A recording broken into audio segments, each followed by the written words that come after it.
জানি না, এটা ওই যে একই প্রশ্ন আবার আসে যে তুমি মানে ফোর্স ইউজ করেই কি একমাত্র উপায় তুমি হচ্ছে জনগণকে লাইনে রাখা? তো জনগণের কি এখানে কোনো অংশগ্রহণ থাকবে না?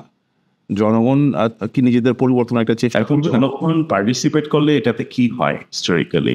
আপনি তো এটা তো দেখছেন। না আমি বলতে চাচ্ছি জনগণ কি নিজেদের পরিবর্তনের চেষ্টা করবে নাকি না? জনগণ আমার কাছে মনে হয় না এটা করবে। এটা এটা এটা করবে না কেন মনে হচ্ছে যে কারণ একটা ললেসনেস যখন এসে পড়ে তখন ওদিকে একটা শ্রেণী they will be scared, তারা ভয় থাকবে যে ওদিকে আমি আবার কিনা ভিকটিম হয়ে যাই।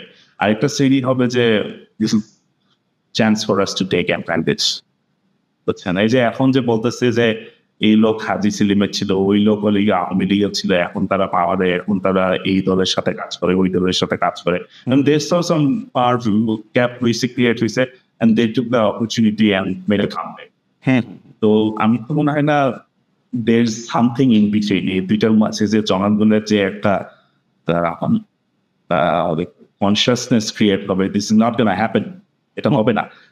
বাট ওয়ার্স্ট সিনারিওতে যেটা আমি কনসিয়াসনেসের যেটা ভয় পাই সেটা বব মেন্টালিটি। মানুষজন ওই যে একটা শ্রেণী বলতেছিলাম মাঝখানে যে শ্রেণী দে আর নট গোনা পার্টিসিপেট বা দে আর গোনা বি স্কেয়ার্ড, তারা এতই ফেড আপ হয়ে যাবে মক জাস্টিস যদি শুরু হয় country will just lose it, মানে ইট উইল বি আউটস্টপ, এখন বিয়ন্ড দ্য কন্ট্রোল। অনেকে তো অলরেডি এটা তো বলতেছে তো যে একটা মব জাস্টিস কেউ কেউ যারা অভিযোগ তুলতেছেন যে একটা অলরেডি মব জাস্টিস সিচুয়েশন তো চলতেছে।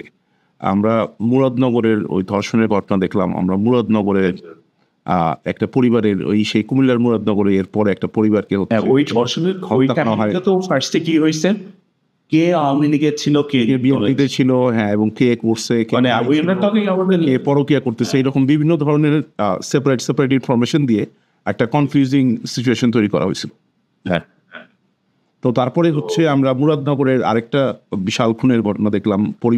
একটা পরিবার সে নিজের বাসায় তারা সবাই খুন হয়। তারপর আমরা এই মিটফোর্ডের এই ঘটনাটা দেখলাম।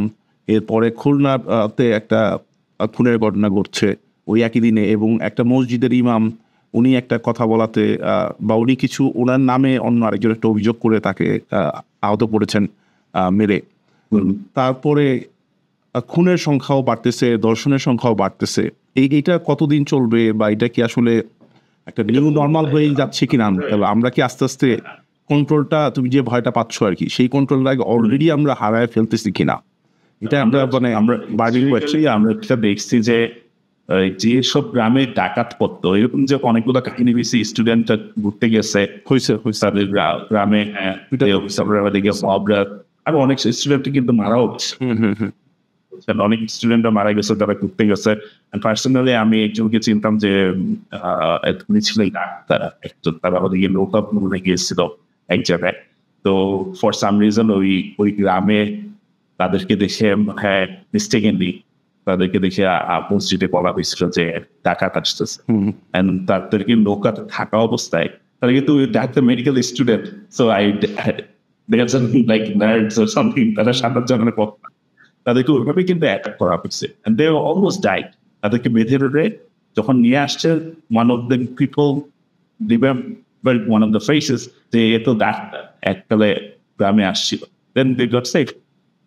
এটাই তো ভয় যে মব জাস্টিসে চলে গেলে যে কে যে ভিকটিম হয়ে যায়, এটাই তো ভয়, তাই না?